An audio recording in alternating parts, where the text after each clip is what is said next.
السلام علیکم، میرا نام صالح بن شاہد ہے اور میں ریان اسکول کا ایک طالب علم اور فاؤنڈیشن لیول اسکول، اور آج میں آپ کے ساتھ فلم ہڈن فگرز کا ریویو شیئر کرنے جا رہا ہوں۔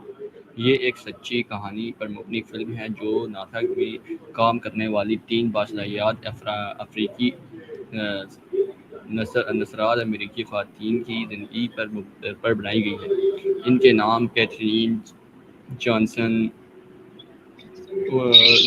ڈوروتھی وان اور میری جیکسن ہیں۔ ان خواتین نے ایسے وقت میں اپنی ذہانت اور محنت سے نیا دنیا کو متاثر کیا جب نسل پرستی اور خواتین کے ساتھ امتیازی سلوک عام تھا۔ فلم کی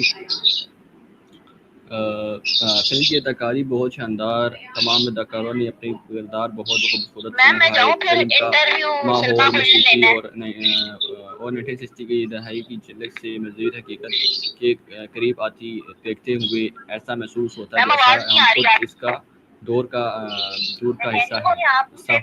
اس فلم سے ہمیں کئی اہم سبق ملتے ہیں۔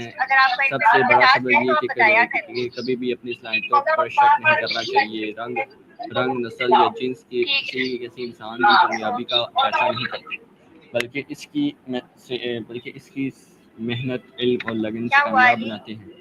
ہمیں ہمیشہ اپنے خوابوں کے لیے جدوجہد کرنی چاہیے اور دوسروں کے ساتھ انصاف اور برابری کا رویہ رکھنا چاہیے۔ میری نظر میں ہڈن فگر ایک نہایت متاثر کن معلوماتی فلم ہے۔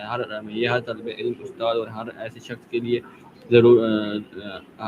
ایسے ہر شخص کو ضرور دیکھنی چاہیے جو کامیابی، سائنس اور حقیقی زندگی کی کہانیوں اور دلچسپی رکھتا ہو۔ یہ فلم ہمیں بتاتی ہے کہ دنیا کو بدلنے والے لوگ ہمیشہ مشہور نہیں ہوتے، لیکن ان کی خدمات ہمیشہ یاد رکھی جاتی ہے۔ آخر میں اس فلم کو 10 میں سے 9.5 نمبر دوں گا، کیونکہ اس کی کہانی، اداکاری اور پیغام اور حقیقی واقعات پر مبنی انداز بے حد متاثر کن ہے۔ بہت بہت شکریہ۔ اگر آپ نے ابھی تک ہڈن فگر نہیں دیکھی تو ضرور دیکھیں۔ مجھے یقین ہے کہ یہ فلم آپ کو محنت، تعلیم اور اپنے خوابوں کو یقین رکھنے کی نئی ہمت دے گی۔ اگر آپ کو میرا ریویو پسند آیا ہو تو ویڈیو کو لائک، شیئر، سبسکرائب لازمی کیجیے گا۔ ملتے ہیں نئے ریویو کے ساتھ، تب تک کے لیے اللہ حافظ۔